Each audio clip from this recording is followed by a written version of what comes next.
to 5 steps to take your career from stuck to unstoppable. We're going to have a lot of fun today. I'd love to start out just, I'm going to be monitoring the chat. I'm going to be asking you guys to chime in with your questions. And I have a couple points where I'd love for you to participate because this is going to be fast and furious. I speak very quickly and I like to share a lot of value in my master classes. So welcome. My name again is Tracy Timm. I am coming to you live from Dallas, Texas. That is my current view. So if you wouldn't mind popping into the chat where you're calling from, and then I also want you to tell me, what is your current level of job satisfaction? 1 being 0, I need to leave now. 10 being I love what I do and I couldn't be doing any better and have any more clarity. And if you're a 10, you should probably not be here, but if you're a 10 and you can help other people, then you should definitely stay. All right, awesome. So we've got Salt Lake City, 2, we're going to help you out. Aurora, Vancouver, Austin, Columbus. Oh, this is so fun, you guys. Welcome from Virginia, Chicago, Seattle. I'm seeing a lot of 5s and lower. We got a 2. Calgary. My college roommate was from Calgary. A 7. Wow. Awesome. Thank you guys so much for participating and for being here. My goal here is to make sure that this is really good time spent for you. Okay. That we are not wasting any of your precious time and that you are in the right place to really make a positive change in your career. So here's how to know that this is going to be a good use of your time today. So perhaps you've had some success in your career, but your steps have been a bit more responsive to opportunities presented or reactions to circumstances as opposed to being really proactive and thoughtful and intentional. Yes, Rachel, we are going to have a recording of the webinar, so stay tuned with us. And oh, by the way, if you stick around to the end, I have 2 freebies for you guys. So don't leave early just because it's going to be recorded. Stick around, have some fun, and make sure you get your freebies at the end. So additionally, if you tolerate what you're doing professionally or you get paid well, but you just aren't fully engaged or fulfilled with the work you do, then you are in the right place. Or maybe you have a sense of being like made for more or wanting to do something different, but you're just not sure what that thing is. You're missing that vision for your career. Or, and this is the one I'm hearing the most often right now, is that COVID-19 has been a real catalyst in your life. And what it's led to is the ultimate decision that it may be time to rethink your core values, rethink your career path, take a second look at your routine and what you've gotten comfortable doing. But that's complex and daunting to approach without a strategy. So if any of those are you, you're in a great place. You're in the right place, especially if you think now is the ideal time for you to take charge, to move forward proactively and with intention in your career. Then the next 45 minutes, it's my job and my promise that they're going to be the best time you've invested in your career and in yourself, right? In becoming the best version of you in a really long time. So stick around if that is you. So here's what we're going to talk about today. I like to think of your career activities, meaning what you could do to advance your career, kind of go in upstream, midstream, and downstream, meaning there's some things you could do first, there's some things you could do second, and there's some things that you could do third. In our business, we call those streams, up and mid and downstream: discover, define, and drive. Those are really the 3 phases that one can go through when you're trying to go from stuck to unstoppable. Today's webinar is going to focus on the 2 really upstream and if you will, midstream activities, which are discovering your true value as a professional and then defining your unique genius zone. So that means if you're here to learn how to optimize job boards, update your resume, talk to recruiters, get on LinkedIn, this is not the webinar for you. Instead, what we're going to focus on is how to gain deep clarity in your career via discovery and via defining your niche, even if you have no idea what it is that you want to do right now, even if you are sitting at a 2 on that spectrum and you're wondering what the heck you're going to do with your career. So let me be super clear. This is not a quick fix, sort of wave a magic wand scheme, right? It requires commitment and work. And what I'm going to be walking you through today is not, here's your dream job and here's the exact answer for each and every one of you, but instead I'm going to teach you how to find this answer for yourself. Now, for many of you, that's going to mean working with a coach. It's going to mean investing in a program. For some of you, it's going to mean just getting down and dirty and doing it on your own. But I want you to know that today we're going to break that paradigm. I'm going to teach you how at any phase of life, no matter what's going on in the world, COVID or otherwise, to find your genius zone and drive your career like a pro. Okay? So now this is a system. I had this sort of epiphany the other day where I was like, in life, there's a system for everything, right? If you want to learn how to bake a cake, you go find a recipe, but there isn't a universal system, if you will, for career clarity, for gaining confidence, for having certainty. But that's the system that I created. That's what the Nth Degree Career Academy is all about. So today's 5 insights are going to finally help you look beyond what's not working in your career and give you this clear path. They're going to give you the recipe to bake the best career cake that you possibly can. And this is a proven recipe. It is a replicable system, and it will work for you if you commit to doing the work. Because what we want for you at the end of the day is a career you love that also pays what you're worth. So if you're interested in that, you're in the right place. Now, these insights are going to challenge your thinking a little bit, because what I want you to see is that you don't have to trade income for impact. If you have been taught that you have to either have income or impact, type yes into the chat box because it is everywhere.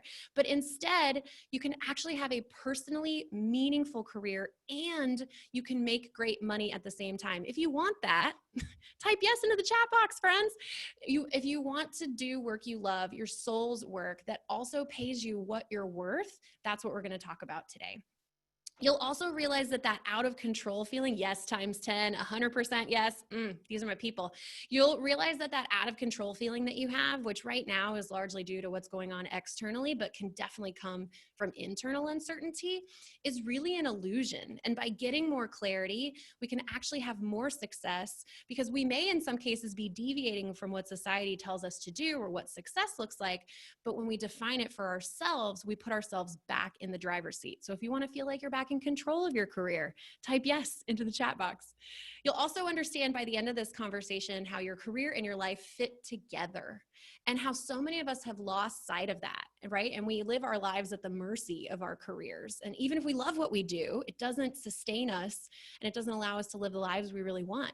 So I'm going to teach you a way to not have to sacrifice your mental and physical health, and to be the best version of yourself, not just when you leave the house, but when you come home at the end of the day. And today that may be proverbially going from your bedroom to your office in your house and coming home at the end of the day. So if you want to feel great when you come home, this is for you, okay? And this is my favorite part. I'm going to teach you guys a step-by-step strategy that is going to make making career decisions easier. If you would like to easily say hell yes or hell no to a career decision, type yes into the chat box, okay?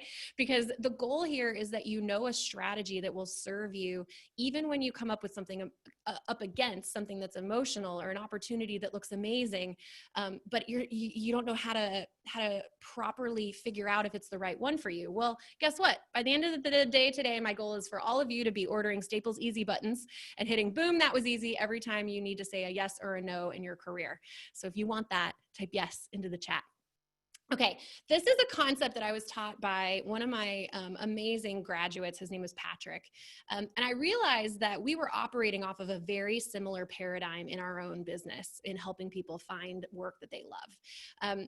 Ikigai is this really cool Japanese concept that stands for reason for being. Iki and gai are Japanese separate words that coincide with reason and worth or being. And what Ikigai is the perfect combination that allows you to feel like you have a reason in your and a purpose for your career and your life. So it combines what you love with what you're good at, with what you can be paid for, and with what the world needs. And what I realize is this is the combination that we're trying to come to in our business for our clients, is that we don't want to graduate starving artists. You got to get paid, right? And we don't want people to go out there and make sort of money at any cost. We want them to have deep meaning and fulfillment in what they do. We also don't want them to love it but suck at it. So they got to be good at what they do so they can really add value. And then it's super important that you're aligned with what you do, that you love it. And that's how you have, quote unquote, all the things, which is exactly what we want these days, but we just don't think we can get. Okay. So this is why I do this work, and I promise we're getting into insight number one as soon as I tell you just a baby bit about myself. So I personally quit a socially successful career that made me look amazing on paper, but frankly left me a shell of myself. My first job out of college, having studied psychology at Yale, I took a job on Wall Street, and I worked on a trading floor 12 hours a day behind 4 computer screens for 2.5 years. It made me miserable. I was like just this side of a NyQuil addiction by the end of it. And I left that job not knowing exactly what I wanted to do, but feeling like it was worth seeking. It was worth searching for. So I then went on to spend about the next 2 years, and more money than I wish to divulge at this point, finding my career clarity. And when I look back, I realized, wow, there's a way more efficient way to do this. I could pull sort of those steps in the process out and put them in a much more effective and efficient pattern or strategy. And so that's what we do today. I've worked with hundreds of high potential professionals over the last now 6 years. And we have amazing career clarity programs. And in that time, I was also able to work with companies as well. So making sure we have the right people in the right roles, people are adding maximum value and impacting the business really positively. And what came of all of this, and it's in its most perfected form today, and I'm really proud of it, is this step-by-step framework, this cake recipe for career clarity. So if you are ready for insight number one, here we go. Insight number one is, first and foremost, we have to create a success mindset. Now, I know what you're thinking, because I too am a high potential overachiever, high sense of urgency, crazy person who wants everything all the time right now. This is where I get a collective sigh from the audience, like, oh, she's going to talk about mindset. Is this seriously? Because I know that you want to jump into the tactics. I know you want the execution. I know you want to get there faster. But I also know from 6 years of experience that I can, on a silver platter, hand deliver to you the execution and the specifics. But if you don't have the mindset that you need to believe this is possible for you, it will not work, period. There's so many people we've enrolled in our programs over the years that we've been like, yes, you're right for this. This is great. But if they're not in the right headspace, it's not gonna change. Nothing's gonna change. So I've learned that there are 2 important keys here to a success mindset. The first is that you give yourself absolute personal permission. In all of the work I've done with really successful people, people who feel successful themselves, who we would also deem successful societally, they have personal permission, right? They've given themselves the opportunity to live this, okay? And then second, they take ownership and responsibility for their careers, meaning they're not victims, they're not babies. Regardless of what's going on in the world, they own and take responsibility for whatever is happening in their careers and in their lives. And these are the 2 things that, if we go into the rest of the 5 insights, if you don't have these 2 key mindset components of a successful mindset, the rest of it doesn't matter. So that's why we're going to focus on that first and foremost. So some of you may recognize this man. His name is Jeff Hoffman. Jeff was one of the co-founders of Priceline. And I met him after I quit my Wall Street job. I went on a semester at sea, which at 25 years old was one of the best life decisions I've ever made. If you're a semester at sea alumni, giving you a major shout out. And I met Jeff on that trip, and he was absolutely a game changer in mindset for me, because he showed me that you didn't have to live life via everyone else's standards. And I had him on my podcast a while back, and he said one of my favorite quotes was, leading a good life is an individual decision. At some point, each of us has to choose. And this is not that sort of cheesy chicken soup for the soul idea. It's the idea that you and I get to decide every day what we say yes to and what we say no to.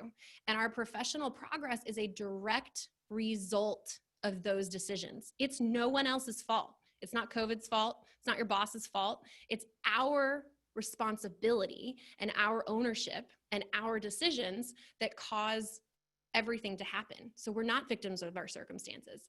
And even though sometimes it feels that way because we compare ourselves to what's going on around us, or because of the expectations of others, or hello, global pandemic, the reality is the only way that we can affect positive change in our lives is to own our part, is to take ownership and give ourselves permission to do so for everything that happens. Because if we don't, we're always going to feel out of control, and we're always going to lack the agency that's required to move mountains, to make those positive changes when we need to. So your success mindset, this all goes back to a really important idea that I think if you're here and you just want an ordinary life, an ordinary career, if you want to like get by, if you're willing to sacrifice anything in the name of success, it's probably not the right place for you to be, because we coach people to get extraordinary careers, things that they love, that pay what they're worth, that give them freedom and flexibility. And oftentimes you cannot rely on the conveyor belt, as I like to call it, the career conveyor belt, to get you there, right? But most of us are operating off of that, right? I was promised this. I went to this school. I studied this. I did this for my first job. I paid my dues. And now we're waiting for that promise to pay off. But in reality, if we aren't taking the steps, if we aren't taking ownership, if we're not absolutely sure that we're making progress towards something we feel purposeful doing, then we're probably not really moving the needle forward. So this is my tough love moment in this webinar, and we get it out of the way early. The rest is going to be fun. The rest is going to be tactics, and everybody's going to be singing huzzahs, because the reality that we all live in is that we're given opportunities all the time. You know, we are nothing if not taking in new information and new opportunities constantly. And the way that we receive them and perceive them and act upon them is absolutely based on our mindset. It's based on whether or not we believe we have agency, or we believe we have permission to act on those opportunities. So if we subconsciously cannot deviate for any reason from the path that we're on, or if we don't feel like we have permission to even prioritize our own career satisfaction, our own lives, right? To be the leading lady in your life, not the best friend, you know, as they say, then you're going to pick up on the cues that will just confirm those biases over time.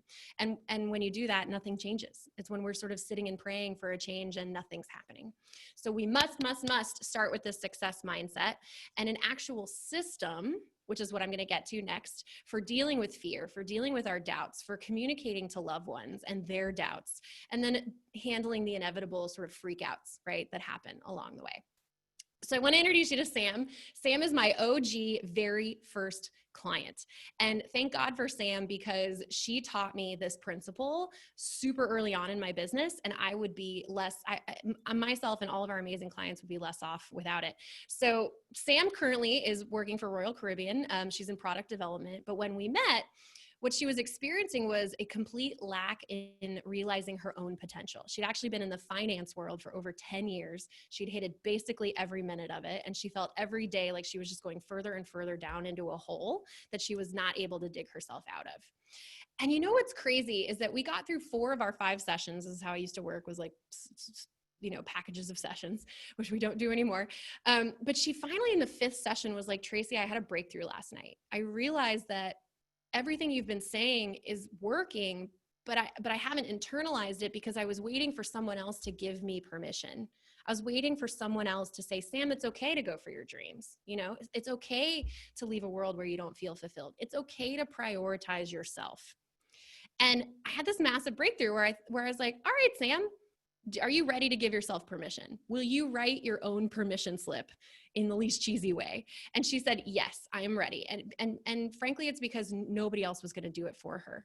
And she finally came to that realization. So this is where we got to put our big girl and big boy pants on, because I'm going to have each of you, if you are ready, type this into the chat. I have permission or I have ownership to pursue my ideal career. I have permission and I have ownership to pursue my ideal career.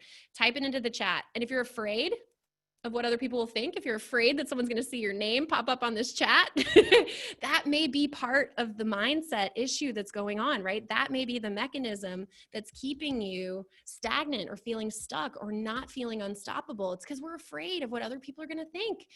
Oh, I love this, you guys. Keep going. I have permission. I have ownership to take and pursue my own ideal career. I love this. I'm so glad that you guys are engaged. I'm so glad you're here with me. So what we're going to do going forward is now we're going to get down to the tactics, the down and dirty stuff.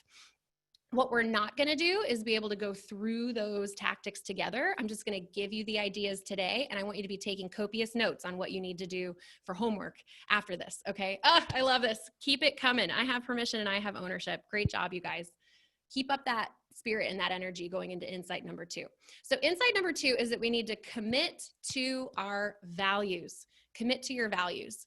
Now, I know this is going to seem a little counterintuitive because frankly, when you're experiencing uncertainty or lack of clarity, you really don't feel like you can or want to set anything in stone, right? You want to keep an open mind. You want to have sort of a sense of possibility, or you don't want to rule anything out unnecessarily. That's at least what we're taught to do, right? So I want you to listen to this insight carefully because I think this is going to require for some of you to release some of that thinking, because frankly, what got you here is not going to get you there. And if you really want to do work you love that fits your niche, that fills your soul, that pays you well, this is the best route to get there, because ignoring your values is definitely not. Okay. So if you're not already committed to you, meaning committed to your values, it's probably for one of two reasons. This is what I hear most often. You're either under the impression that you have to, again, stay open to any and all possibilities. Otherwise you're going to miss out on something, or you're going to be too picky. Or you know that aligning your career with your core values makes absolute sense, but you're pretty sure that would leave you with a big fat 0 options. Like nobody's going to let you be with your family and practice your faith and take time off and go on enough vacations and get all the things, right? That it's going to be too limiting and it's going to make you look too hard to work with. I hear that all the time. But here's the big insight. You're always choosing.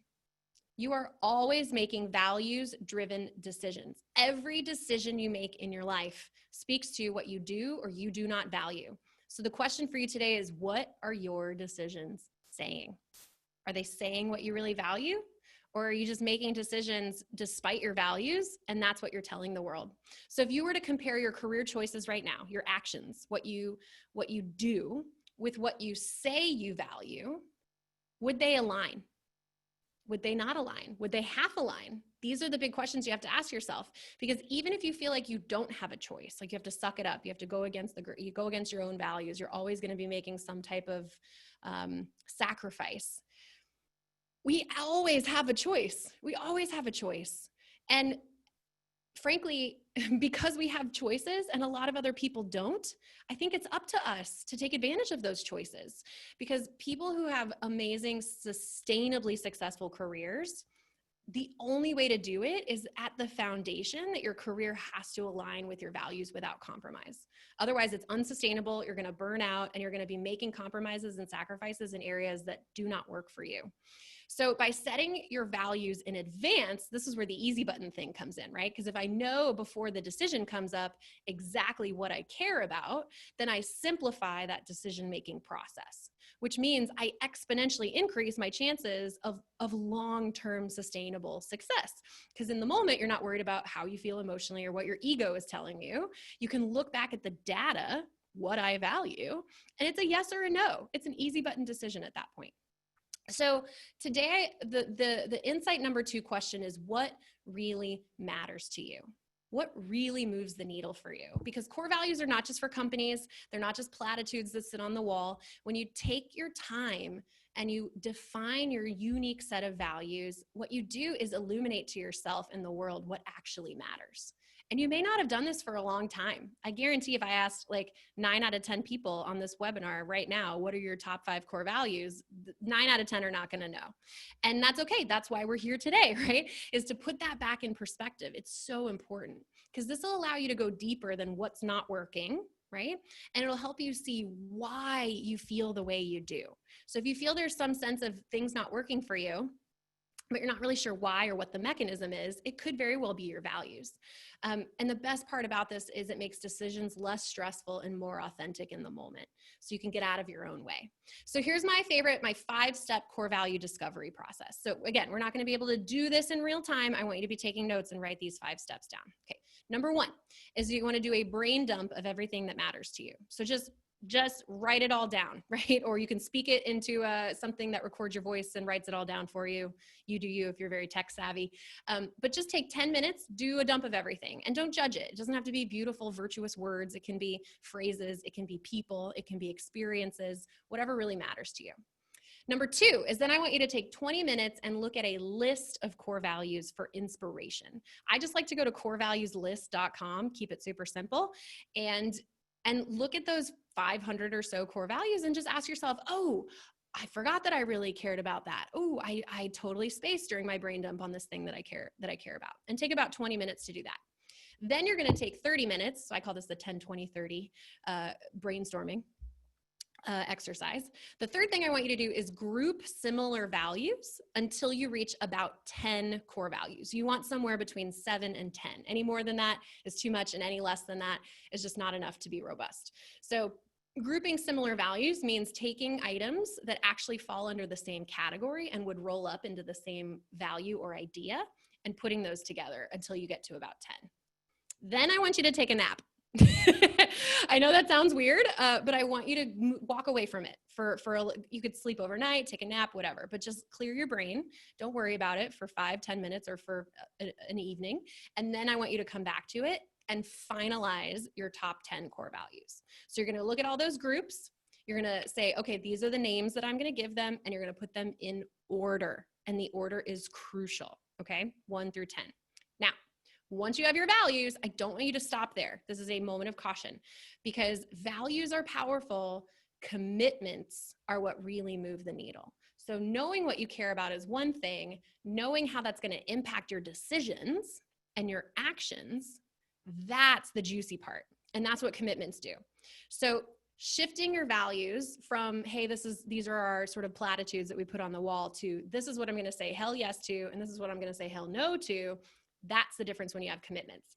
And what it does is allows you to evaluate your options in a way that feels very natural and very effective, especially when you're dealing with emotions in the moment, because you're going to remove the guessing game and eliminate the uncertainty that sort of, oh, this salary looks great, or this shiny, distracting benefit over here could really move the needle. Well, if you already know what your commitments are, then you, again, very easily you can sift through a lot of those distractions.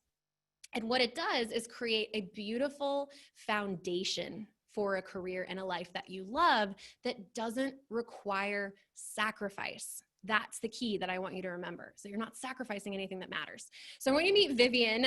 Vivian is amazing. She's one of our happy clients. We worked with her over a year ago, but we just got to touch base with her in the last month or so. So she had a very good job on paper with a very reputable Fortune 50 company. And she was making great money and doing things that, you know, a lot of us would be envious of. The problem was she knew something was wrong. There was just something not sitting, whether it was fulfillment or challenge, but she didn't know the mechanism. She didn't know the what or the why behind that. And her breakthrough in the program came when we did her core values exercise, because she finally saw, oh my gosh, if I boiled it down to sort of 10 things that I value that I need in my life, these are it. This is the clear vision of what really matters. And the result is that she landed a job where she's completely aligned with her values. She made a move to a new company and she could not be happier. She's doing work that's very similar, but she's super aligned company-wise, environment-wise, team-wise, so that she's living her values each and every day. And it's creating a sense of happiness and fulfillment that's gonna make that career so much more sustainable than the one that looked perfect on paper. So let's go right into insight number 3. But remember, with values first, your success is going to look infinitely better than whatever you're experiencing right now. So make that commitment to be values driven.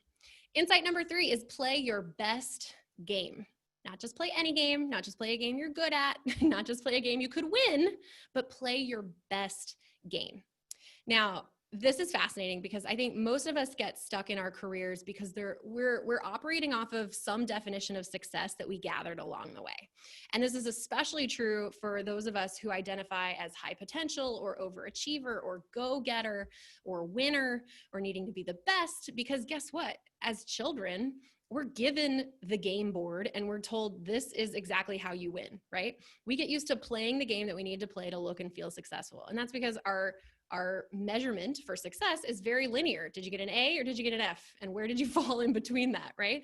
And so it's very easy to look and put yourself in that spectrum and feel like a success or feel like a failure and have a very nice objective way to measure that. But guess what? The careers don't operate that way.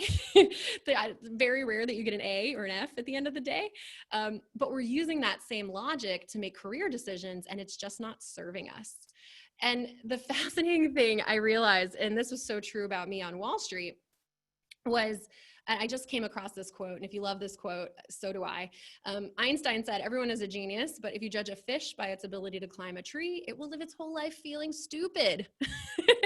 And frankly, I was a fish and Wall Street was a tree, and I could work my tail off, pun intended, but it wasn't moving the needle. I wasn't getting any higher up the tree, and I was banging my head against the proverbial wall, wondering why that wasn't working. And what I've learned now through my own discovery and through coaching and through building these programs is the most successful and fulfilled and impactful people, they leverage their genius zone. They don't focus on everybody else's definitions of success, salary, status, shiny objects, although salary and status are nice things to have. They're not evil. They're just not the goal. The goal is to find your genius zone and live and work in it so you can add maximum value. That's why this next step in identifying your niche, we've already talked about, obviously having the mindset, that's the foundation, but then we just talked about values. So this is step 2, which is figuring out your nature, is going to help you immensely, because instead of trying to figure out how you fit in some other predetermined or pre-existing set of job requirements, we're actually going to create a scenario where you just being yourself makes you an additional value add. Okay. So what that looks like, don't get me wrong here. It's not that, your natural career environment is going to have you sitting around eating bonbons all day because it, comes so easily to you. And it's certainly also not that you'll never work a day in your life, because frankly, whoever said that, they're just wrong. I'm sorry. I work really hard. I love what I do. It's because when you find your natural genius zone, you work harder, you work faster, you work stronger than ever before in your life. And that's how you get to add more value. And that's how you get to make more money, which is great. So these are 2 of my favorite examples. Hopefully you guys all know who we're looking at here. We've got Michael Phelps on the left and Usain Bolt on the right. I think when it comes to athletes, we're really intuitive about this. Like, I think that we could all agree that these are both amazing athletes. They're both pinnacle athletes. They're both gold medalists. But if we were to switch them, meaning put them in each other's ideal environments, they probably wouldn't be as effective or as successful. Would they perhaps run circles and or swim laps around you and me as lay people? 100%. But do they have the best chance of winning another gold medal? Probably not. And that's because they are each made for and created for and naturally fit their ideal environments as athletes. The same goes for animals. I think we can all look at this and laugh, yes? That it just doesn't make sense for a cow to be in the ocean with a dolphin and for us to expect that cow to perform at its best or to compete with this dolphin, okay? And that's what I want you guys to start thinking about when it comes to your work environment and your nature and who you are. Do you show up most days feeling like a cow in the ocean? If so, we have some room to improve, right? This is how you identify your natural gifts. Again, this is the step-by-step process. We won't be able to go in depth on it right now together, but take notes, okay? So I love assessments. I am obsessed with the right assessments. There are plenty out there that are confusing and don't actually help you. These are my personal favorite. So first and foremost, the predictive index. It measures your behavioral drives and your motivating needs, and then it puts them into a professional context, okay? Meaning it doesn't just tell you what you're good at. It doesn't just tell you what your personality is or what your behaviors are or what your motivators are. It tells you how that adds value in a professional setting. So it makes that leap for you. It's incredible. The second one I would offer to you is a strengths assessment. I like the High Five Strengths. It's free online. It measures your natural strengths and skills. And I find that the descriptions are a little easier to access. If you like Clifton's Strengths Finder, get on with your bad self. It's like $12. The third one is 16 personalities. This is a little bit of an offshoot of Myers-Briggs, but I find that their descriptions on their website are second to none. They're very robust. They're very helpful, and it'll help you figure out why you do what you do, what's behind the action. And then this is my bonus challenge for you. And this is another one of those, typing into the chat box type of challenges. Ask 10 people you know, 10 people you trust from different areas of your life, what are my top 3 strengths? What am I the best at? And just give me 3. Because what you'll find is, and what our clients find is that even if you ask 10, 15, 20 people, and they're from all different areas of your life, you're only going to get about 5 total answers max. And that's because when you're operating at your best, you show up consistently wherever you are in your life. Okay.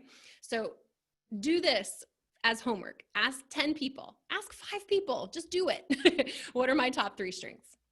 Now, I want to introduce you to Nichole, a sweet Nichole. I love this woman. She just makes my heart sing because her story is so great. So Nichole came to us feeling undervalued, unappreciated, and isolated in her work. She actually was pretty good at what she was doing, and she was operating in a really high genius zone from a skills perspective, but she was not a good fit from a natural gifting perspective, meaning despite her qualifications, she just never felt like she could be herself at work. If you right now are like, I feel like I have to turn myself inside out to be good at my job, or I can't even show up as myself at work, type yes into the chat box, because it's painful and it's isolating and we don't have to do it.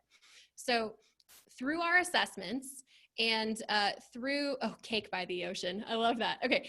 Through our assessments, she understood her drive was really to connect with others and to have a deep emotional connection to her work. She needed that in order to feel truly fulfilled and in order to feel like she could show up as herself. She wasn't hiding behind a mask. And so what happened was she found a job. I actually recorded a testimonial with her, and she was just giddy the whole time. And she told me, quote, "I'm doing my soul's work, and I'm so aligned with my work that I can bring my whole self to the table." And then what she told me afterwards when we were done recording is she said a bunch of her colleagues were coming up to her and were like, "We are so glad we found you. You are such a perfect fit for this team, this culture, this work environment. This is an amazing," like she's getting more positive feedback from people. So this is the power of finding a place where you can show up as yourself. You don't have to work as hard, and it opens up this whole new world of your effectiveness and your value because you're finally showing up authentically and you're not wasting any energy trying to be somebody else. Now, insight number 4, and we're in the home stretch because there are 5 total insights that we're going to go over today. Insight number 4 is discover your ninja skills. Your ninja skills, AKA your transferable skills, are what we're going to talk about now. So let me ask you, if this is you, this is more opportunity to type yes into the chat. So are you spending hours on job boards? Be honest. And LinkedIn, be honest, hoping that your dream job will pop out of the screen and announce itself to you. Don't be embarrassed. I lived this life for so long. I was like, please, maybe if I just scroll one more time, it's going to come. And it never did. And friend, it's not coming.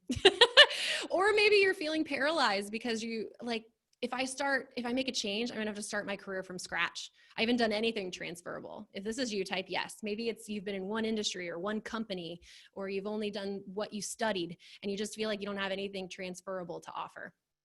Or maybe you're terrified of making a change because you don't feel like you have the credentials.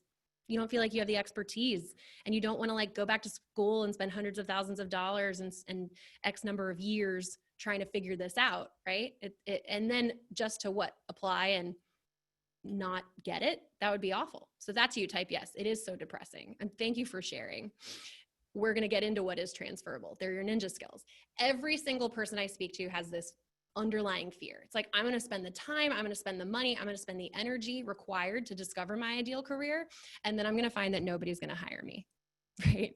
That I'm not ready. I don't have the experience. I don't have the certifications. I don't have the background. I don't have the expertise. Or now we've got so much unemployment. It's like now I have to compete with somebody who has a PhD and all I have is my undergrad. And this person shouldn't be applying for this job anyway, right? Our level of competition has just gone up. I love this. Jane of all trades, master of none. Yeah, you feel like you're spread really thin and you don't have any expertise. That totally resonates with this area that we're talking about. So this is exactly what I went through, you guys. And the reason that I can sort of get on my pedestal about it is that I had to take my experience on Wall Street and then say, I can help your dreams come true. Right? I went from, sitting behind Bloomberg screens for 12 hours a day to really deeply believing that I could help people find career clarity. So how was I going to make that transition? How was I going to pull something that was transferable from that very different environment to the work that I do today? This is when I learned the nothing is wasted mindset. So I was studying abroad on that semester at sea that I told you about. This is actually a picture of Cambodia, where I met this woman who taught me this mindset. So basically, the idea is when we're faced with a transition in life, and let's call this one a career transition, we get to choose our perspective on how we look backwards at what we've already done. Choice number one is that you can choose to see your previous experience as wasted time, meaning they're not transferable. I made this investment of money and time and I get nothing from it. I have to start over, right? Or you can choose to find value and choose not to waste it. Meaning you can go deeper into each and every experience and mine it for knowledge, mine it for skills, mine it for any trace amounts of expertise that are valuable in other environments. That's all a transferable skill is looking at something you've done and asking yourself, where else is this valuable? How can I use this going forward? And I learned this from this incredible mentor on this trip. She basically told me, and I wrote it down, and I still have it in my office. Nothing is wasted unless you waste it. And if you're anything like me, I did not believe her, right? I was like, how am I going to transfer Wall Street BS to like helping people? It makes no sense to me. But there were so many little pieces that have actually made me a better business owner and have made me understand people better and have more grace. I know how to use a spreadsheet because of that, right? And so if I want to do my P&L, guess what? I know how to do that. That may sound minuscule, but it's one thing that I had in my toolkit that made me better at my job day one. And all we need to do to figure out your ninja skills is do that research. Just do that research. It's what most of us skip. Remember, we go directly to the resume, or we go to LinkedIn, or we go to informational interviews, which are great. But if you don't know the value that you bring and you don't know what your transferable skills are, you're starting off with sort of the cart before the horse. So I find that there are three really great basic places to find your ninja skills. A couple of them are obvious. One of them is not. So the first is that I want you to look at your work. This is the most basic, right? Look at every job you've had, paid and unpaid. Okay. And then even the ones that don't feel relevant, like I was a hostess at El Chico Mexican Cafe in high school. Like that maybe doesn't add sort of professional value and I'm going to put it on my resume, but 100% I learned lessons that I can bring with me going forward. So look at all of your previous work experience. Then you want to look at your education. And this is both formal and informal, paid and unpaid. So yes, you went to classes, you probably have a degree or maybe a couple of them. Those are important to mind, but then also look at like, the school of life. Like what lessons have you learned? What works for you and what doesn't work for you? Any free learning opportunities you had. And then lastly, just look at your life cumulative experiences overall, meaning what hobbies, travel, extracurricular activities, volunteering, what have you done and experienced in your life that has provided value to you that you can bring with you going forward? Okay. And this is how you transfer your skills. It's very simple. Look at your previous work, education, and life experiences, like I just described. Go through every experience carefully and ask yourself the following questions. And I want you to write these questions down. What did I enjoy the most about this? What did I learn from this? What can I use going forward? What did I enjoy the most? What did I learn? What can I use going forward? Even if you think it's not transferable, write it down, okay? Because we'll find a way to use it. The last question is then forward thinking. It's, okay, based on my previous experiences, what do I want to stretch towards? What am I curious about? What do I have an interest in? What do I want to go deeper into? And you'll find by looking at your previous work and life experiences and education, there's probably some things that you're like, I love learning about that. I'd love to go deeper. I love serving those people. I'd love to stretch towards that again, right? Those are the questions you want to ask yourself to transfer your skills. Now, I want you to meet Allie. The reason that Allie's sweet face is not here is because we have some clients who do not like to be featured, but they love to tell their story. They just don't want their face all over the universe. And so we respect their privacy. And so that's why you see a little blank face here. But she is a real person, I promise. So when she came to us, she was very stuck and very unclear around her professional value, which is what we've been talking about here. So the real problem was that because she'd been stuck for long enough and not living her full potential and value, she lost a vision for her career path. She lost a vision for her goals. And frankly, she lost confidence in herself. And by analyzing her previous experiences, what we were able to do was help her realize that she was already insanely qualified for not only a better job than she was doing, but a better job that she even believed she was capable of, which I know probably sounds like a huge leap to you just listening, but she was so clear about how her previous experiences actually created a scenario where she was already ready to pursue something new, that within 2 weeks of graduating from our program, she had multiple competing offers for a job that leapfrogged over a position that she was previously rejected from. And she got a $14,000 raise in the process, all during COVID. And she was able to work those offers against one another to pick her ideal company and to have more flexibility and better benefits in addition to this raise. Like, talk about a boss lady. And this is all happening right now. We heard from her 2 weeks ago that this is her current situation. She updated her LinkedIn, right? You won't be able to find her because I'm using a fake name, but she is a real person. So if you're following along, this is how you get back to understanding what your true value is as a professional. So let's recap what we've done so far. First and foremost, we call this step no. You want to have the right mindset going into this process. Then you want to figure out your now. What are your values and what are your commitments? Then you want to layer on what we call your nature. That's your gifts, your aptitudes, your personality, your behaviors, your motivations. And then last, but of course not least, you want to layer on top of that your what we call nurture. And that's going to be skills. It's going to be knowledge. It's going to be expertise. It's going to be experiences that allow you to add increased value. Okay, so all of that is leading to insight number 5, which is claim your niche, friends, before it's too late. So I'm going to tell you how to define your niche, and then I'm going to tell you a cautionary tale about why now is the time to claim it, and then we're going to go right into Q&A. So again, I think I've hammered this home this whole time. Everything you've learned and experienced has led you to the career you're in right now. We have that ownership mindset, which means, very importantly, that if you're currently struggling to figure out what you want to do, or you're looking for the courage to leave, or just looking for that mechanism to get you off the fence, it's not going to come out of nowhere. You're not going to be able to force yourself to do it. You're going to have to come up with a new way of thinking that's going to alleviate your fears. It's going to help you define and find work that you love. Fear's a real thing, and I totally get it. The rest of this is math. We've done the discover piece, and now we're going into the define piece, where we put all these pieces together. So you've got your new mindset, you've got your commitment to your values, you've got an appreciation of your gifts, your personality, your nature. We're going to leverage and transfer your skills.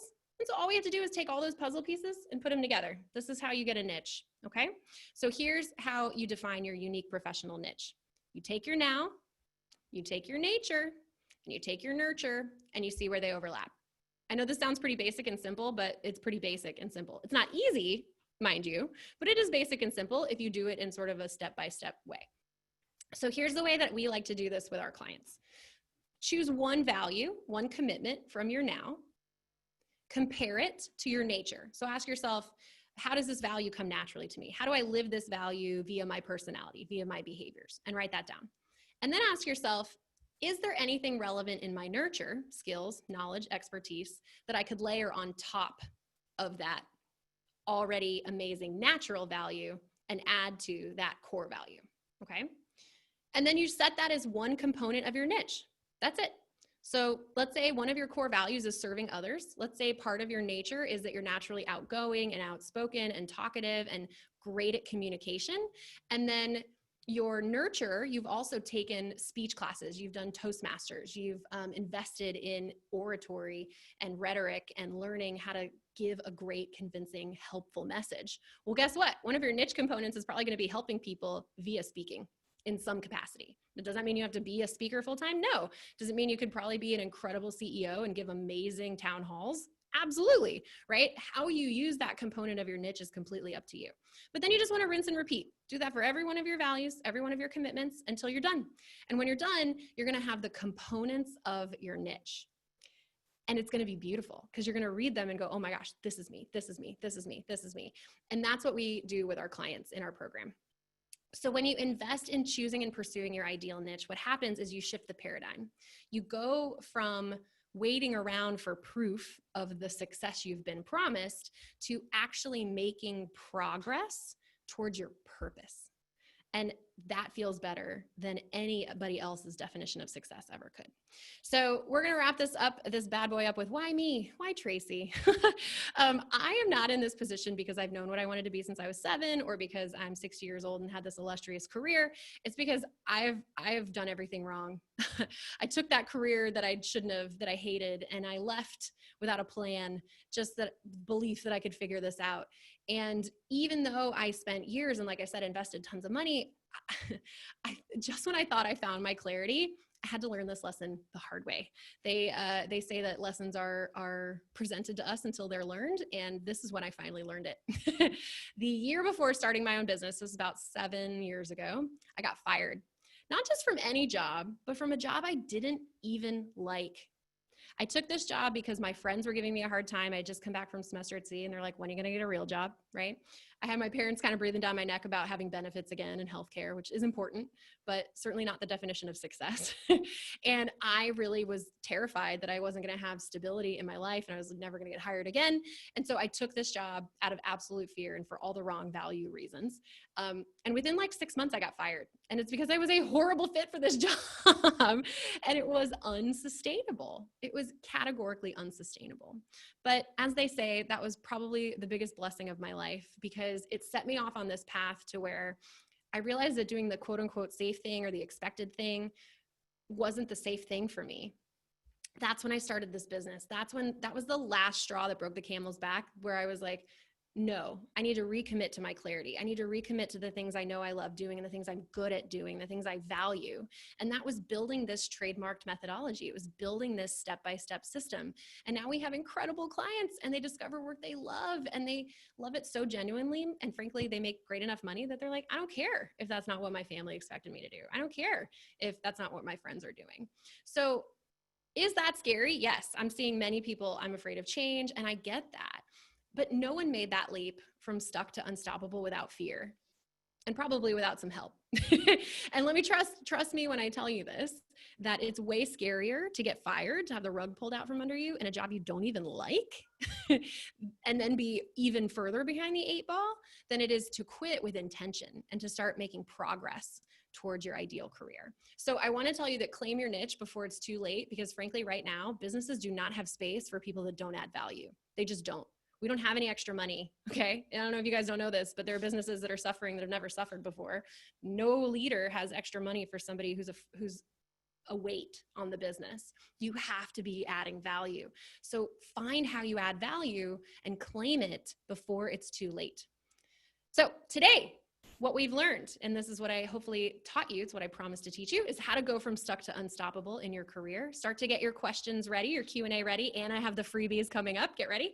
Hopefully you've learned my method, my proven method for discovering your true professional value, the step-by-step formula, now nature and nurture, to find your niche, and then of course, how to emerge from this craziness that we're in right now with more clarity, because clarity leads to confidence, confidence leads to certainty, and having that depth of certainty is how you're going to overcome global and systemic uncertainty. It's really the only consistent way that I've found.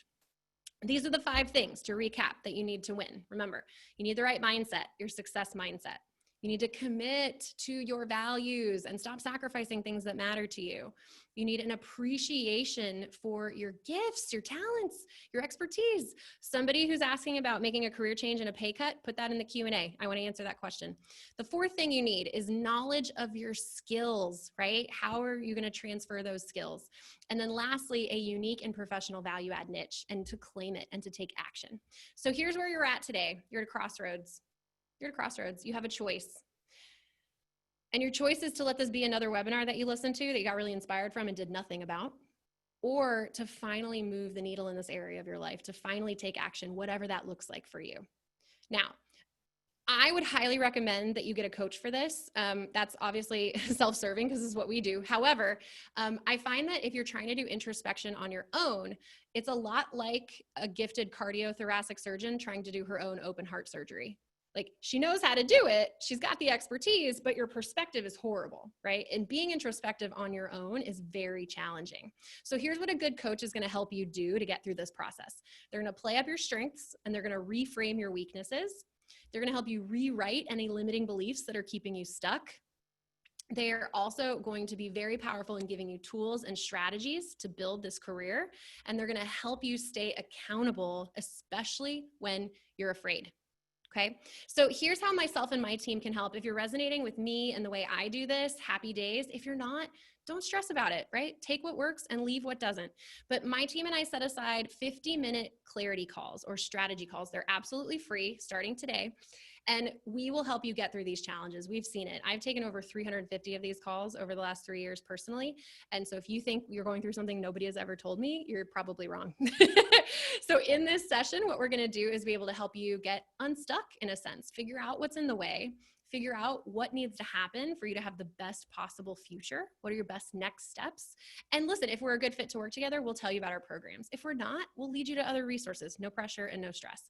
And right now this call is 100% free. Okay. So discovering your ideal career comes from doing, not thinking. So here's how you can go take action. So if you want to book this free strategy call, again, it's 50 minutes. It's going to be with either myself or a member of my team. All you need to do is go to tracytimm.com/clarity. Don't type www, don't type http, blah, blah, blah. Just tracytimm.com/clarity. It'll take you right where you need to go. Then you're going to put your name and your email in, select a date and a time. And then there's a very short 3-minute career assessment that we have all of our potential clients take prior to jumping on that call. Remember, it's absolutely free. It's 50 minutes and you're going to talk with me or one of my trained coaches on this call. The second freebie I have is sweet Karen early on in the program said that I am an upcoming author. My book is coming out next Tuesday, which I'm so proud of. If you want a couple of free chapters from the book, we have those available for you right now. If you go to unstoppablecareerbook.com. Again, no www, no http, just unstoppablecareerbook.com. If you scroll all the way to the bottom and you click on the picture of the book, you can put in your name and email and you'll get your free pages right away. Okay. So to wrap up, I just want to say thank you so much. I'm going to stick around for a while for Q&A. I know we only have maybe a few minutes technically speaking, but I'm here and I have the next 30 minutes free if you guys want to stick around. So remember, if you want your free chapters, go to unstoppablecareerbook.com. If you want to book a strategy call with myself, my teammates, tracytimm.com/clarity. And if you just want to connect with little old me on LinkedIn, which is the only place that I hang out on social media, then go to linkedin.com/in/tracytimm. So Karen and Courtney, thank you so much for having me. Thank you guys for sticking around to get your freebies, and let's do some Q&A. What do you say? Great. Thank you so much, Tracy. This has been amazing. I didn't mean to stop share. I do have some questions here, and I did have the one that you asked to put in there. So we will actually start at the top here. So our first question is, what if you don't know what kind of career aligns with your values?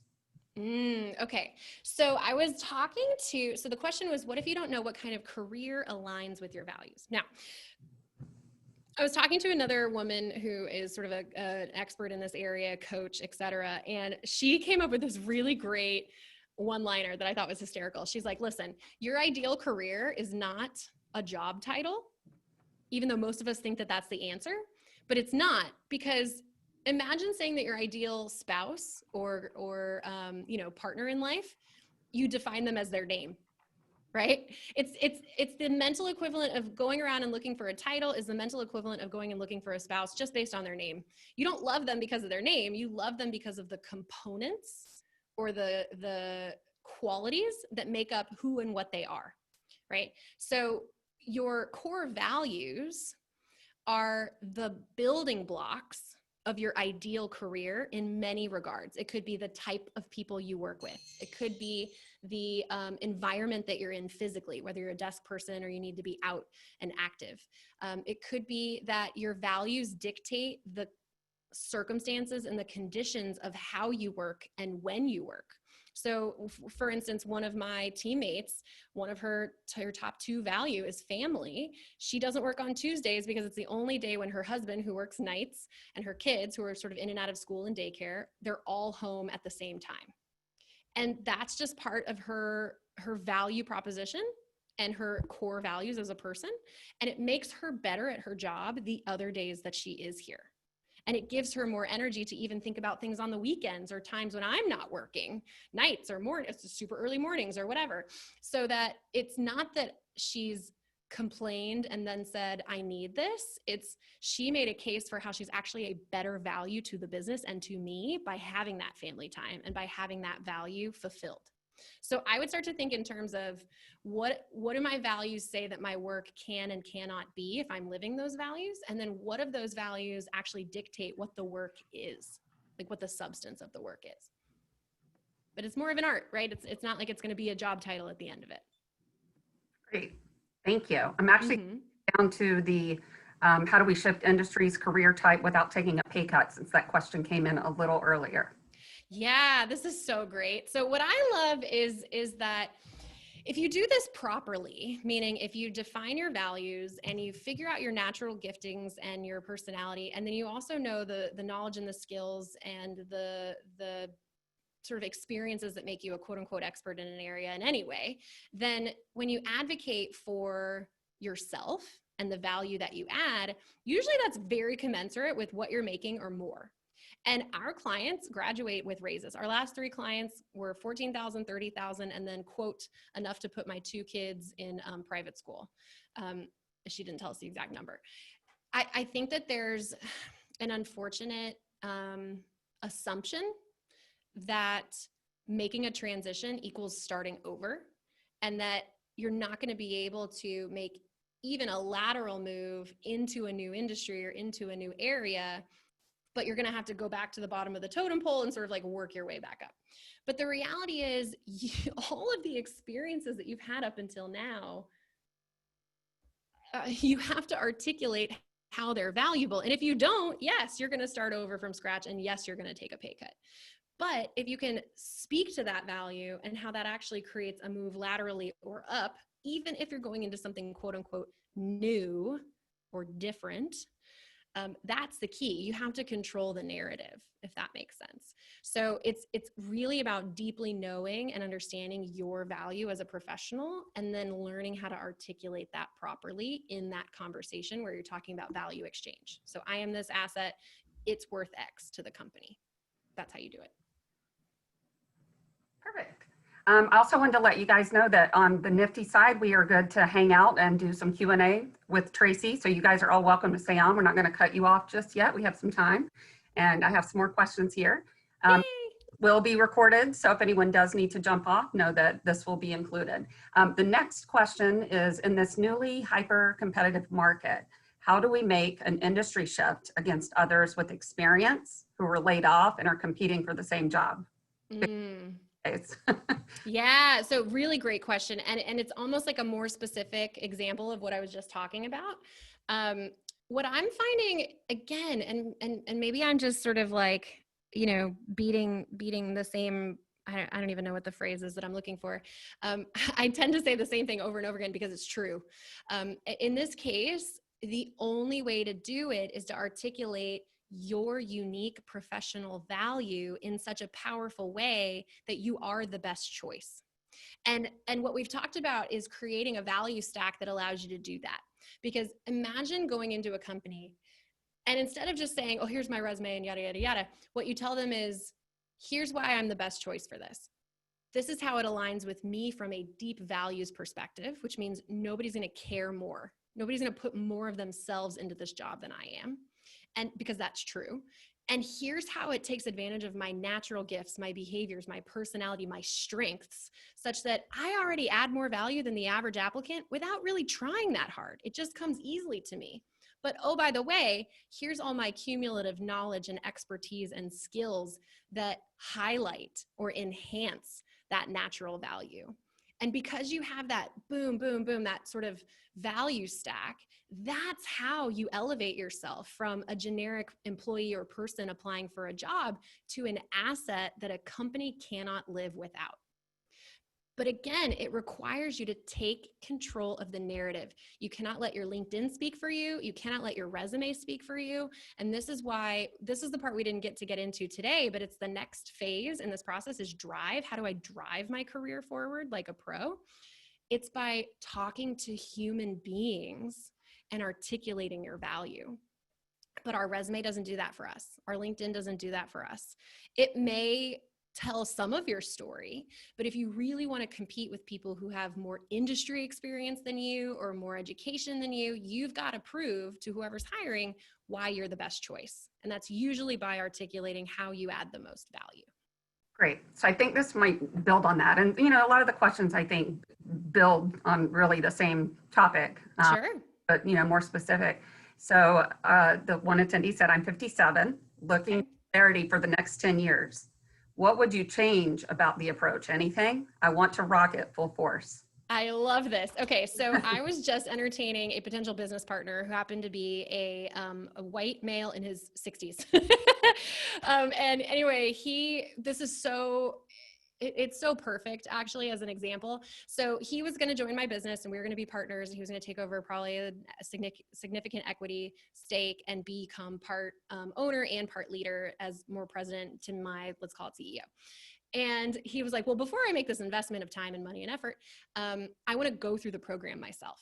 You know, I want to believe in what we sell and what we teach. And so he goes through the program, and irony of all ironies, he's able to, at the end of the program, look me in the eye and say, Tracy, I adore you. Your program is amazing. You are absolutely changing lives. Your coaches are incredible, but I know this isn't the right opportunity for me professionally, and I have to walk away. And in some regards, saying no to opportunities is harder than saying yes, right? It's like a bird in the hand is worth two in the bush. But what I love about this example is that I thought him at 65 going through this exact set of steps that I've just laid out here today was going to be redundant. I didn't think he'd be that interested in it. I thought he'd already have that level of clarity, and he didn't. He had some. So this is an example of taking somebody from like a 7 or 8 to a 10 or 11 on a 10 scale in clarity. He knew some of the things that he liked and didn't like, but he didn't know the mechanism behind it. He didn't know the why. And so he was able to look back at some of the partnerships he's had or some of the investments that he's made and be like, oh, that's why that didn't work out. And the most powerful part, he said, for him was knowing his strengths finally and being able to articulate them in a powerful value-added way. So no, I wouldn't change this at all. And I would say that what's really fun is that if you have so much expertise to pull from if you're in your 50s, you know, you have so much experience to pull from that it's almost like a treasure hunt, right? Like we're going to go through all of your experiences and pull this out and pull that out. Maybe things you've forgotten that too many of us overlook how valuable we really are. And it's because we're too close to the problem. You know, if something comes easily to me, well, it's easy. Wow, is it really that valuable? Or if I've had an experience, I just sort of assume maybe most people have done that. Or, you know, it's not that special. It doesn't really move the needle much. Well, guess what? It requires an objective third party to look at you and go, you're crazy. That adds major value. Nobody's done that. That's super unique. And that's the power of this process. So, you know, as cheesy maybe as it sounds, I would say it's just as powerful to go through this at 57 looking for an amazing bonus career that you can invest the next 10 years of your life in, as it is to do this at 22 and set yourself up, you know, for the next 40 years. And you know what? I want to add this too. So my mom is 60 and she was working the travel industry her whole life. She's been at the same company for 31 years. And guess what just happened to the travel industry? So she got this incredible offer to basically be bought out early, right? Like, we're going to give you early retirement and you're going to have this great package and whatever. But this is like 2 years earlier than she had ever expected to retire. And she's the kind of person that if you mess with her life, like vision, like it's very uncomfortable. So I'd said, Mom, like, go through the program, you know, just see if that's going to help you figure out what you want to do, maybe for the next 2 years, but also in your retirement, you know, as sort of I call it your bonus career, but like, what do you want to do and how do you want to give back? And what can you do that you've learned over the last 30 years that you actually like, not that you just got used to doing or got comfortable doing. And she went through the program and now she's like on fire. She knows exactly what she wants to do. She's working part-time as my business manager, which is amazing. And she knows the full-time job she wants to take once she's ready to go back to work full-time. And it's funny, she had to look all the way back at this job she had when she was in her early 20s. And she's like, oh, it's like, that was when I was most lit up, which is just incredible because she had just forgotten how much she liked it. But by going through the process, we were able to remind her of that. So 57 is not too old, and this process will work for you, and I wouldn't change it. Great. There were a couple of other questions regarding age, and hopefully that answered some of them as well. But Yes. certainly all of these questions will be shared with Tracy afterward. Yeah, yeah. We have a couple more here. Bring it on. What if there are certain aspects of your job that you love and aspects that you hate? How do you find a balance? Oh, I love this question. Okay, so what I've recently, this is really insidious when you think about it, right? Like if you've got a job that isn't challenge, I'm just going to set a scenario. Let's say your job isn't challenging you anymore and you're bored by your work and the subject matter doesn't really matter to you, but oh my God, you love your coworkers. You've never had a better boss. You have an amazing work environment. Maybe you have a flexible work schedule. The company core values are amazing. Your benefits are just stupid, right? Like, but at the end of the day, you know you're not living up to your fullest potential. In some ways, that messes with your mind, right? Because the trappings of the job are awesome and they'll keep you there way longer than you probably want to be there, let's be honest. And it's hard to leave because you're like, oh man, like a great boss is a diamond in the rough. We all know this, right? And absolutely getting along with every one of your teammates doesn't happen every day. And having great benefits or flexibility or really great maternity leave or whatever, like not every company has that. Here's what I would do if I were you. The reason that having your values and having them in order is so important is that you know what matters the most to you out of all the things that really deeply matter to you. So what I would offer for you to do is do a bit of a career alignment scorecard. This is what I like to call it. So get your values in order, do that 10, 20, 30 process that I wrote out earlier. Put your values in order and then and then literally write them in the middle of a sheet of paper. Do the first 5, the first 7, or if you're feeling, frisky, do all 10. And on the left side of the sheet of paper, write for each specific value, how it aligns with your job. So, and just do bullets. And for every positive, every pro, you give yourself +1 point. Then on the other side of the piece of paper, write down anything for your job or the way that your job requires you to be in your life, right? Like maybe if one of your core values is family, but you're constantly missing dance recitals, that's a negative, right? That would go on the right-hand side. And for everything that doesn't align or is an obstruction to that value, give yourself a negative point. And what's going to happen is at the end, you're going to have a total, and that's going to show your overall career alignment.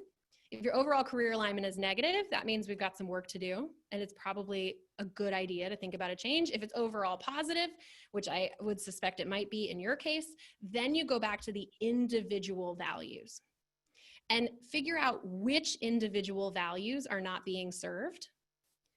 And then start to ask yourself, what conditions in my current role, in my current business, in my current company, etc., would I need to change or alleviate to be more in alignment with this value? And those are the things you advocate for. And those are the things that you can make a really strong value statement around. So just like the girl in my business that I told you guys about who she takes Tuesdays off completely. She is so much more fulfilled by spending time with her family that she shows up as a better employee for me.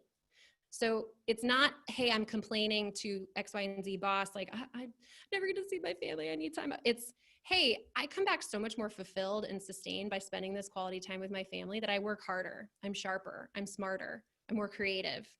Like, can we find a scenario where I have a slightly more flexible work hours? Because I think it's going to allow me to add more value to the business. That's a way better statement than complaining or, so if you're partially aligned values-wise and partially not, I think the mechanism that will help you figure out what to do and how to regain more quote unquote balance is to figure out the specifics, the why behind it and which values are not being served. And then just start to ask yourself, can you get creative?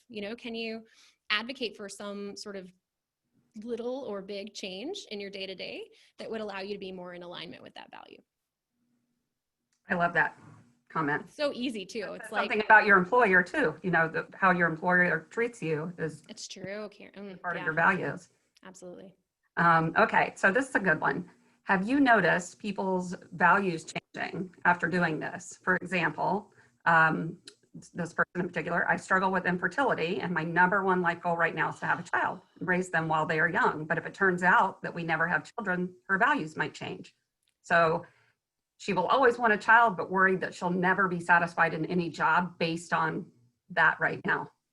Thank you, whoever wrote that, for your just vulnerability. I just want to recognize you and being honest in what you want out of your life and sharing that with us. That should not go unappreciated and unacknowledged. I have two things to say to that. The first is 100% our values change. We grow and evolve constantly as human beings, and we experience scenarios where we're like, ding, didn't like that. Ding, that I really like. And it helps us go deeper and have a better sort of depth of knowledge of our own needs and wants and desires and values. I think that that's why I love this methodology so much, is because it's iterative. So I had this counselor that I used to see, and I went to her one day and I was like, Diana, I know exactly what I do now. Like, I've figured out my brand statement. And she's like, oh, cool. What is it? And I said, it's do what you were created for.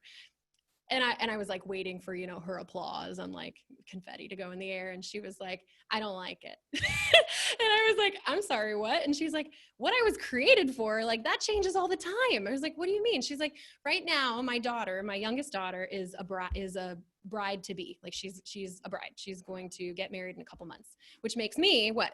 Mother of the bride. And she's like, you know what? Right now, I feel like I was made to be the best mother of the bride that ever existed. She's like, I've prioritized it. I'm not taking speaking engagements. I'm not taking any new counseling clients. I'm not spending as much time with my friends. I prioritize her more. She's like, but guess what? If that's my identity, that's my only purpose, let's say, or what I was created for, it's going to end. She's going to get married. And then guess what? I'm no longer mother of the bride. So like, if that's all I think that I value and all I think that I'm good for or purposeful about, I'm screwed when that ends, right? And so she's like, you can't just tell people to do what they were created for. That's going to change and grow and evolve just like they do. So your values are absolutely going to change. And that's good. Embrace that. And as life changes and things happen, I'll give myself as an example. I, unfortunately, 4 years ago, lost my dad to lung cancer. I was so gung-ho in building my business, but the minute he got diagnosed, guess what? My values reordered and shifted. And if I hadn't done that consciously, I had a coach at the time who was amazing. He was like, don't you want to spend more like guilt-free time with him? And I was like, yeah. He's like, stop worrying about your business so much. Like, prioritize him, because that's an expiring offer. And I'm so glad I did, because it allowed me to spend amazing amounts of time with him and alleviate all kinds of just things that would have been awful for him to leave this world and us not have talked about. Honor that your values are going to change. The second thing that I want to tell you, and I hope this brings you hope, and it's not cheesy, is that about a year ago, we worked with this girl named Chelsea, who I was on her clarity call with her. And she finally, at the end, I was like, Chelsea, what's really wrong? Like, what's really driving the importance of your career and why you want to make a change? Why are you so stressed out? She's like, I really think that the stress from my job is what's keeping me from getting pregnant.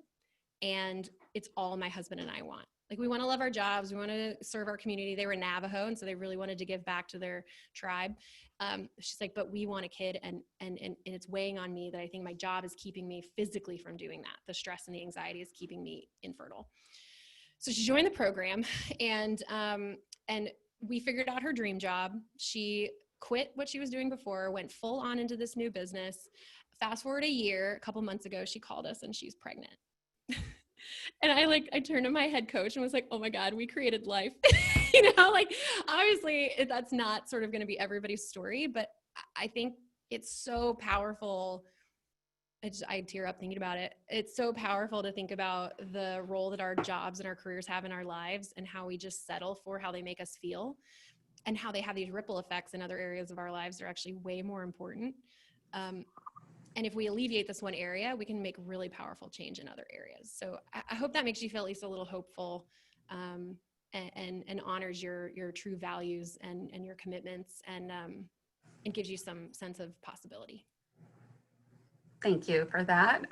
We have a couple more questions here. I don't know if we're going to get to all of them, but I'm going to try and do a couple of here. I'm going to give you 2 parts here. Rapid fire. Yeah, rapid fire here. One person asked for advice for quietness individuals going out to talking to people, and this is a different question, but I think you could probably do that. What if you get cut out at the resume stage? So what if, you know, you get that part, you're just cut out, because there are a lot of people that get in the door, that once they get in the door, they feel like that's the part that they can master. Got it. Great question. What's your advice for those two? All right, first things first, for my shy, introverted, quiet types, I think that we make networking a little bit too daunting. Like, I think all of us sort of think networking is like, oh, I have to go to this like really awkward event and people are trying to give me their business card and I'm gonna have to make small talk to people I don't know. And like, don't do that. Don't make it harder than it needs to be. If you're quiet and reserved, start your networking process, start the informational interview process, start the advocating for yourself and your niche process with people you know, like, and trust. Start with your inner circle. Tell your best friend. Tell your mom, right? Tell your colleague that you trust. Tell a mentor. Tell the people who you know you, and you can open up to and be honest with, and allow them to grow your network for you. Meaning, once you've empowered all of them, they know what you're looking for. Your follow-up question is, who can you warmly introduce me to who can help me pursue this? Who can you warmly introduce me to who can fill in some of the gaps that I don't know? Who can you warmly introduce me to who is really connected in this industry? And allow them to do that hard work for you, to overcome the quiet, the introspective, the shyness, by making warm second degree introductions. I've seen that be super powerful, and even for my shy introverted friends. So that's answer to question number one. Question number two is about the resume stage. I love this. I think I've worked really hard in my business to make resumes a bit irrelevant, if that makes sense. I know in some very sort of corporate environments, your resume is less about showing your experience and more about showing that you can communicate professionally and that you are articulate and that sort of thing. I don't operate in that sort of really high corporate space, but our clients do. I think the best way to get to where you want to go faster is through people. If you're applying online to jobs, the studies show that it takes about 200 online applications to land a job in like a 6-month period, which is terrifying to me. So leverage humans as much as you can, right? You're asking for introductions, you're asking for offers, you're asking for interviews, you're asking for availability, you're asking for opportunities proactively, because you can kind of, again, control that narrative a little bit more. I have a member of my team who's much better at the resume conversation. And so whoever you are, please like LinkedIn with me and we can sort of hook you up with her. I tend to be that person as well. But the goal is, as far as I'm great past the resume stage. Prior to that, it probably looks like this whole jumble of craziness, except for the last 6 years. You just can't let the resume be the only way that you tell your story. You have to follow up like crazy. You have to advocate for yourself. You have to poke really hard and be sort of that noisy, squeaky wheel in the process to hear back from people, because people are crazy busy and hiring managers are looking at hundreds of resumes. So you have to do something to stand out. And generally that's not just having written the best resume, it's following up, it's speaking up, it's advocating for yourself, it's finding a warm introduction into a business, getting creative. That's my best advice. That's great. I have one comment here, which is great. Sure. From Jennifer. She said she wanted to address one of the questions as well and point out that you can take the skills and values that you've had in your career or have, career, your life experience, and transfer those to motherhood, which yes, all mothers can appreciate. Yes, and if you're a mom like coming back to the workforce or that sort of thing, you can do the opposite, right? You can transfer your ability to like manage like multiple juggling priorities and like all kinds of other stuff. Yeah, that's a cohort we really like to work with as well. So thank you, Jennifer, for that. I think we have time for one more question in here, and that anyone did not get their questions asked or they have any after, Tracy will be able to answer those for you and we will get everything over to her. The last one I have in here right now is, what advice would you give to someone that hasn't found a fulfilling career after trying many different roles but always wanted to start their own business? How would someone find that specific business to launch? I love this question. Right? Yeah, that would be me. It's so funny. I never wanted to be an entrepreneur. Like, I don't think ever. Although when I was little, every once in a while, I was a good salesperson. I was like, I'll make something and sell it, or I'll sell like service or something. Sold Cutco knives in college. So that was fun. And I remember looking really, really hard to find my ideal career out in the pre-existing business world and just not finding the right combination for me. And that's when I decided that starting a business was the way it had to go for me. I needed more freedom and flexibility. I needed less of the sort of like overt bureaucracy and red tape and pressure.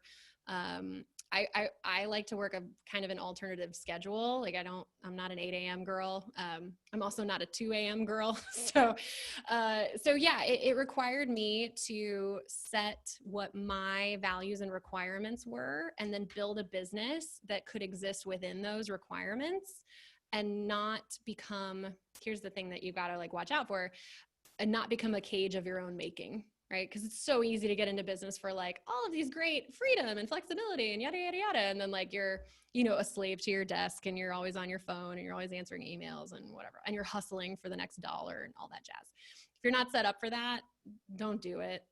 I get on panels sometimes and talk about entrepreneurship, and people are like, what should I do? And I'm like, unless you are in love with the idea and the people that you're going to serve via that idea, don't do it.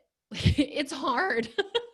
And there are going to be so many times you're going to want to quit. And unless you're totally bought in that this is your purpose, and the world will not be as well off unless you do this thing, getting through those hard points is almost impossible. Ultimately, I would say listen to your heart and listen to your gut. If this has been on your mind for a long time, then it's probably worth pursuing. We actually just graduated a client. Her name was Sarah, who is exactly like this. She's been working full time, but she's so multi-passionate. She's like, again, one of those sort of like Jill of all trades. I like this, I like that, I like this, and very holistic. And she knew she wanted to start a business, but she didn't know exactly what, because she was so interested in so many things and could help people in so many different ways. So instead of her process through our Clarity program being about identifying that sort of like niche in the marketplace, we helped her identify her niche client and how she could serve them, so she could narrow down her options as a business owner and entrepreneur, and really just focus on the one thing that she could add the most value doing to get started, knowing all the while that she could grow and evolve and change and add more services and add different types of clients along the way. So I think that those signs, we ignore them so easily. Brendan Burchard has this great saying where he's like, hey, if you're looking for a sign that it's time to quit, a sign to start a business, a sign to whatever, the fact that you're looking for the sign is the sign. Don't ignore that. Don't ignore something that's in your gut and your heart to go pursue, because it's highly likely that that's something the world really needs. So go for it.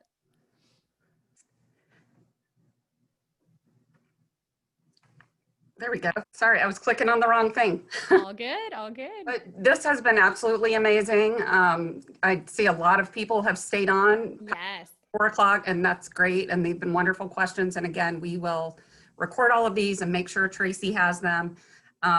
Tracy, thank you. Thank you. For everybody, no matter where you are in your stage of career. And hopefully a lot of you will take advantage of the freebies that were sent out today. And, if you have any additional questions, feel free to send them over to us. We will connect you with Tracy. And just a note on our end, we do have some future webinars coming up. I'm going to drop a link for one of those into the chat here, but everyone that was invited will get a link to that. And that, or your contracts are COVID or other crazy 2020 thing that has happened proof. So that's an upcoming webinar that we have that some of you may be interested in. But again, Tracy, thank you so much. Thank you. Amazing and positive and wonderful. And I hope that all of our attendees have some great things to take away today. Thank you so much. And I wish you guys all the best, and let's get connected and let's go deeper. And thank you so much, Nifty Method. This has been great. Great. Thanks so much. Everybody have a great afternoon.